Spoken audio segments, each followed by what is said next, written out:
Witajcie kochani, tu Basia z kanału Uniwersytety. Za oknami noc, jest 4 nad ranem, a my wyruszamy na Uniwersytet Górnej Alzacji we Francji.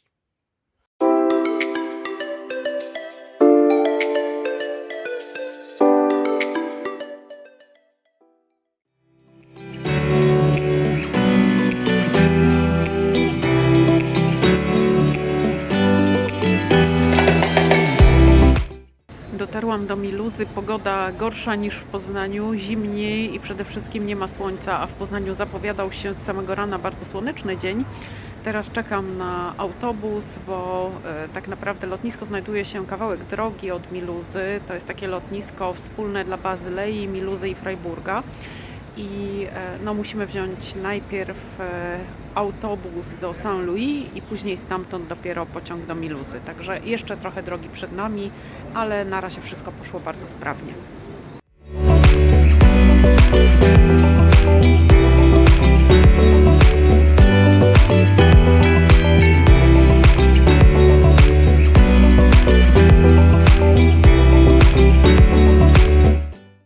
Wraz z moją koleżanką przyjechałyśmy tutaj do Miluzy na szkolenie.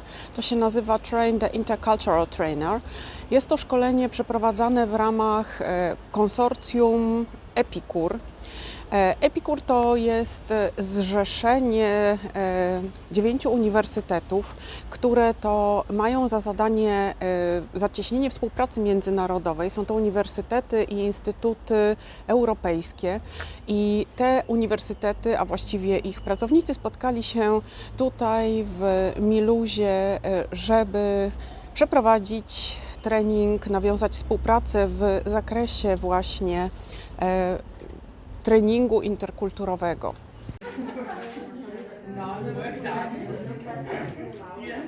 Jest już wieczór, zdążyłam się trochę ogarnąć po dzisiejszym dniu, przebrałam się i zmierzamy na kolację organizowaną przez tutejszego szefa Epicura i całe biuro międzynarodowe wraz oczywiście z kolegami, którzy prowadzili ten trening.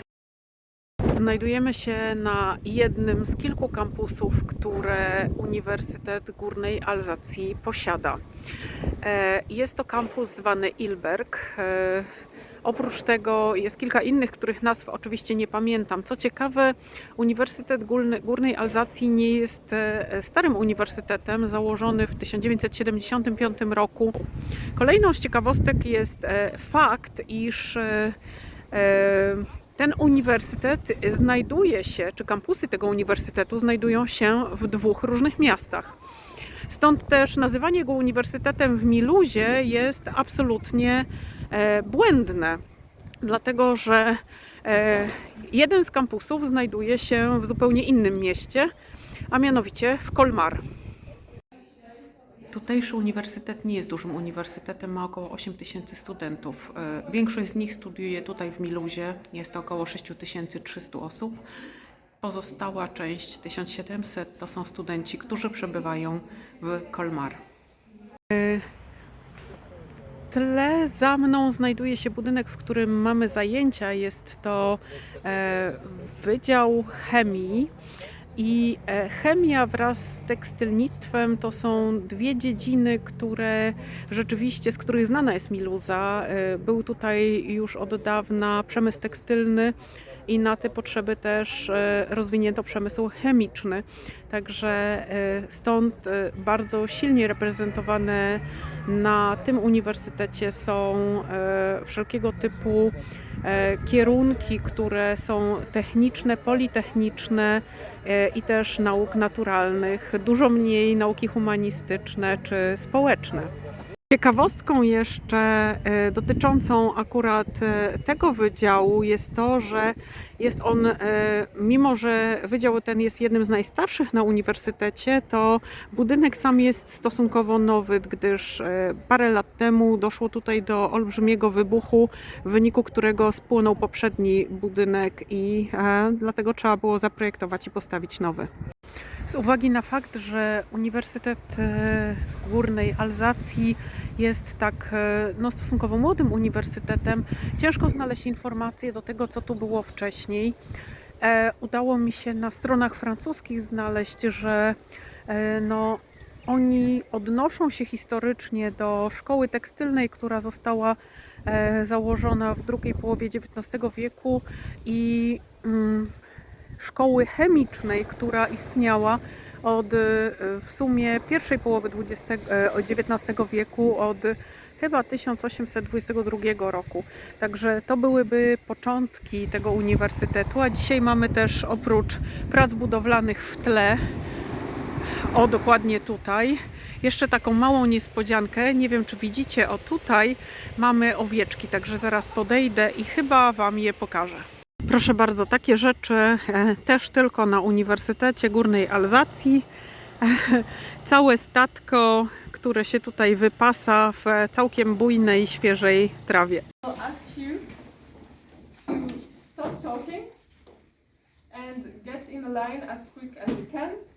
Kochani, pogoda jest dzisiaj naprawdę wiosenna. Wianek dostałam od mojej koleżanki z treningu. Trening się już zakończył, a ja jadę z powrotem do miasta. Chciałabym Wam również pokazać chociaż odrobinę Miluzy, która przy tym jak zrobiła się pogoda na pewno będzie dla Was interesująca.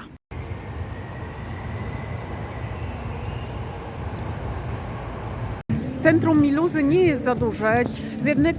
Z jednej strony na drugą przejdziecie powiedzmy w 10 do 15 minut. Samo miasto jest niewielkie, o czym chyba Wam nie wspomniałam. Ma ono tylko około 110 000 mieszkańców, także dość kompaktowo, no ale tak jak słyszycie, atmosfera jest niesamowita, także pełno ludzi, muzyka, wino i śpiew. Architektura Miluzy jest dość wyjątkowa, łączy w sobie kilka różnych stylów. Historia Miluzy sięga ponoć IX wieku, aczkolwiek pierwsze wzmianki tak naprawdę można znaleźć dopiero w wieku XII.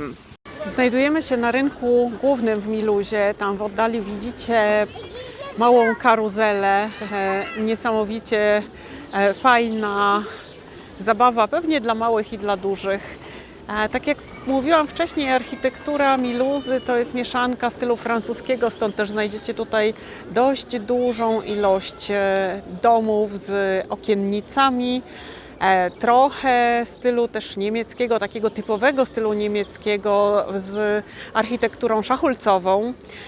To, co widzicie przed sobą, to jest ratusz miejski, który obecnie już chyba tej roli nie pełni. Wiem, że jest tutaj hotel z restauracją, natomiast jest o tyle niesamowity, że jego fasada jest w dużej części namalowana, czyli wszystkie te kamyczki, cegły, które widzimy, one tak naprawdę są tylko i wyłącznie wyrazem artystycznym, a nie są rzeczywiście wyrzeźbione czy wyłożone na tym budynku. Plac rynkowy zamyka z kolei kościół, potężny, piękny kościół, w stylu z kolei bardzo takim typowym już dla raczej południa Europy, czyli nie jest to kościół ceglany.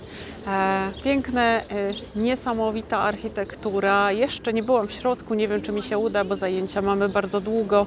Mam nadzieję, że będzie jeszcze otwarty. Miluza położona jest w tak zwanym regionie Grand Est. Jest to wschodnia Francja, ale tak de facto jest to region, który sąsiaduje bezpośrednio z Szwajcarią i z Niemcami. Także trzeba sobie jakby zdawać sprawę z tego, że Miluza to tak naprawdę miasto pogranicza i cały region alzacki to region pogranicza.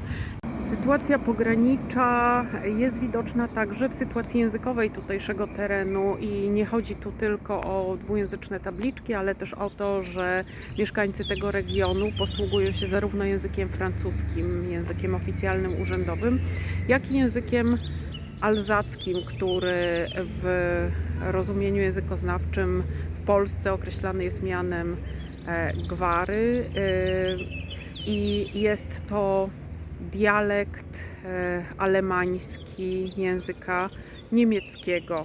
Tak w dużym uproszczeniu można by powiedzieć, że to dialekt niemieckiego z dużą ilością francuskich słów w środku. Jest to bardzo ciekawa sytuacja, bo tak naprawdę już sam alzacki jest świadectwem gdzieś tam przenikania się zarówno niemieckiego, jak i francuskiego, czyli tej sytuacji pogranicza. Plus do tego dochodzi język francuski, a tuż po drugiej stronie granicy mamy też język niemiecki, tak? Bo właściwie tuż za granicą znajduje się Fryburg, a nieopodal też inne miejscowości niemieckie. Plus mamy jeszcze w dodatku na dokładkę Szwajcarię, co dopiero daje pełen obraz sytuacji językowej w tym miejscu. Jest 7 rano, my wyruszamy z hotelu już na lotnisko i lecimy do domu.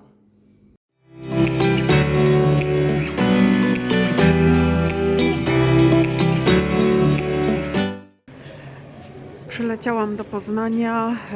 De facto chciałabym powiedzieć, że podróż była bardzo szybka i miła, ale nie do końca, ponieważ przez cały Frankfurt biegłam przez terminal z jednego miejsca na drugie, z jednego samolotu na drugi, żeby złapać moje połączenie.